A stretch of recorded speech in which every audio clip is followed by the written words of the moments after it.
Steve, episode 40 of the Broadway block, clinching that playoff spot, playing the Canes tomorrow. They're 2 points ahead of us. Then we play the Flyers back to back. How are you feeling after clinching? Do you think we can overtake the Canes? So the back-to-back's going to be fun. I'm looking for Igor against the Canes, and then probably Georgiev playing that Flyers game.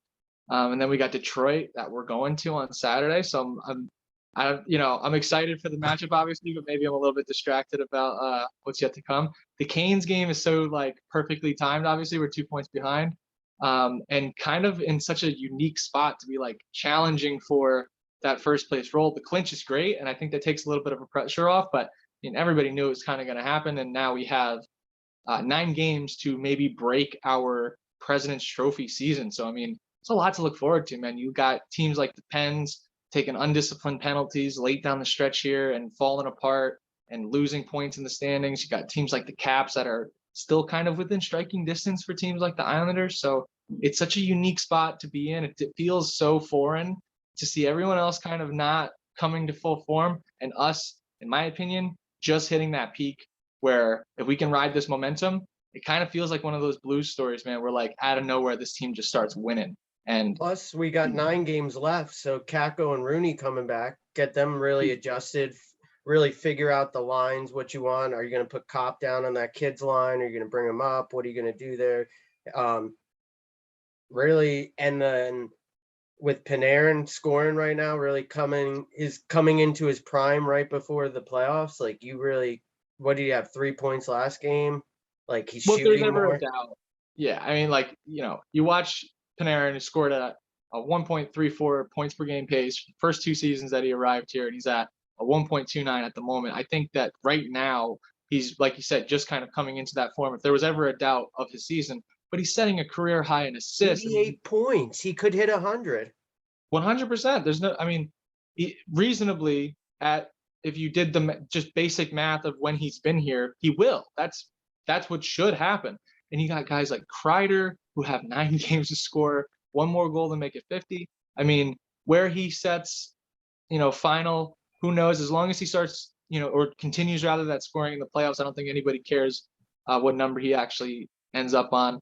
And Igor finding a shutout against the Penguins, I think, was a huge deal. The Ottawa game, fine, but there's something about it. There's something about feeling really, really good, and then great Even part Fox is still getting assists. He's still at over a point a game. He's at 10 goals, 57 assists. I really think he'll start clicking right before the playoffs again. We mentioned it on the block, after that weird little injury and stuff. He really wasn't the same guy. We were like, he's going to go back to back on the Norris, but he's really still clicking. One of the things is you forget about the depth. You forget about Schneider, you forget about Miller, you forget about Trouba because of all these spirited efforts from all of these guys that are the chemistry's there. For a while, I've said this about being a fanatic, and I think this is true to any team. A fanatic is literally someone who's crazy about it and maybe overzealous about it.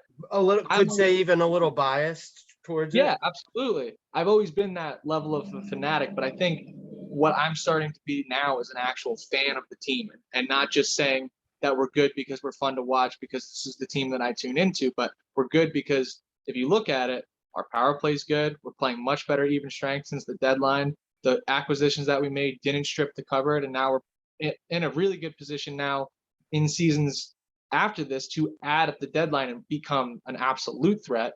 I think we weren't necessarily buyers as much as we added what we needed. Losing a guy like Mott, I feel like is really going to sting. He was flying everywhere, all over the ice, really making. I really liked him, man, and I have to say that he fit in perfectly well. And it was, talk about knowing your role when you step out onto the ice. Fourth line player, what you need. Really like him on our team. So wish him well. Hopefully, we make a nice deep run where he can make a return. What about Othman with the Spitfire about to hit 100 points like that? The future's looking bright, man. And then That's that's why the I other was like, thing. we didn't give up that much to get those guys that filled in until Kako and Rooney came back. Cop, like it gives you the bargaining chip over Strom, like which route you really want to go to. So that was great filling in there. And like I said, knowing that Othman's back there, that's definitely going to fill in. Like he's definitely got to come up next year, right? There's no doubt Well, about it. it would be nice if he could get some AHL time. It's not common to make a jump like that right away and be effective. Now, Othman's game also, he's far and away the most scoring player on his team. So I mean, like Othman's game might be different when he comes to the Rangers. 44 But goals, I think they said. you're correct in one thing is that we now have a guy who can step up into that role down the line where we didn't get rid of anybody. Don't forget, you got Will Cooley, you got guys that are now in the pipeline to, I mean, don't forget, we still own Kraftstoff. I mean, that's still, if anything, a bargaining chip, but you don't have to trade the guy. And if he would rather just sit and not play, I mean, that's up to him. But I think with some maturity and some maybe strong footwork in our end of the deal, we could position ourselves to either get something for him or lend itself to rekindling this relationship down the road. I think those things, the greatest thing is that that's not what we're talking about anymore. The drama of all that stuff isn't really where we're at. And that's the cool thing about having a distraction of such a great historic season. And in that you got Igor with a better save percentage than Hank did the year he won the Vezina. I mean, why not us? We're deep. Our power play is great. We play great even strength. We have amazing chemistry. We have the best goalie in the fucking league. I mean, why not us, bro? And I feel like the I'm rest gonna of the go out league, on a bold statement here and say that Heedle is gonna have a good playoff. He's gonna surprise all the Heedle doubters.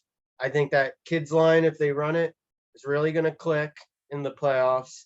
And like I said, now that we know that Cop can come down there and really like give a little bit of a veteran presence, I think what does he have 5 goals since he's been with us already? Something Top's been like fantastic. Vetrano's been fantastic. I think the thing that we're gonna see is that, I mean, Kako being a little bit invisible when he came back was, I think, expected. It might take a little bit of time for him to find. I mean, 'cause he was playing well before he went down. I would love if we can get that version of Kako because when I say you forget about guys, you forget about the fact that you have a number 1 and number 2 overall pick that are not going to be covered the same way that guys like Panarin and Kreider are going to be, and you have a deep team that perfect time someone's to going to step forget up. about. Absolutely, and then you got guys. Don't forget like Goudreau. That this has a He's having familiar a feel. good season. This way that we're feeling going into this has a familiarity to guys like Goudreau, and I hope that the way he puts his skates on every morning rubs off on those types of guys because guys like Lav, big game players, want to have that moment. So look for guys like that to step up big, and if the top line guys can just continue what they're doing, I mean, it's asking a lot. They're playing really really great. Plus, if we have to face the Pens or the Caps, like let's say round 1, like after that Pens game, we know if we face them round 1, it's gonna be a physical game. But what did we do in the off season? We stepped up our physical game. You know, Reeves is ready. We got Rooney, big boy Truba, which brings me to my other point. Truba's been shooting a lot. Nothing's been connecting, but he's been shooting a lot. So you got to think if those start clicking right at the playoffs, some of those start dropping in, we're going to be okay. Well, you have to go to the net, and you see guys like Panarin starting to shoot more. That play off of the face-off last game where he just sort of, well, the backhander was great, and I hate to say I knew it, but as soon as he cut in from that slot, man, he saw the traffic and he saw that mindset. He's riding on something right now, and as soon as he went and loaded up that shot, I was like, there's no way he sees that. On top of this, you got a lot more traffic to the net as a team effort, not just Kreider doing it. And these are playoff type goals is my point. And scoring on the power play is something that is going to really set you apart from some of these playoff teams or some of the teams that are going to be in the playoffs, I should say. And if Pittsburgh's our first round matchup, man, I don't mind it. I hope I don't end up eating those words later because I mean we've all seen the moments. But from how we've been playing them lately and the confidence of guys like Igor, in those matchups, I feel like we're going to expose the fact that this team, when I say this team, the Penguins, is, in my opinion, they're 2 deadlines away from writing a letter to their fans and telling them, hey, listen, it's going to mean saying goodbye to some names that you know and well. But that's just, I think, from being there. I think that we remember what it's like to not really have it, and they go out and they strip the cover every year, and I can't see it working well for them, in a few seasons. But Barring, what I'm going to say is, I don't see the goaltending matchups going in many other teams' favor if Igor is really clicking. Like, do you? No one, like, tell me the two Canes goalies. Like, a lot of, if you ask the normal Rangers fans, I don't even know if you could. Like, Freddie Anderson is okay. Ranta's are your backup. Like, Here's the thing. Okay, Rangers players against ex-Rangers players against Rangers teams, usually a safe bet.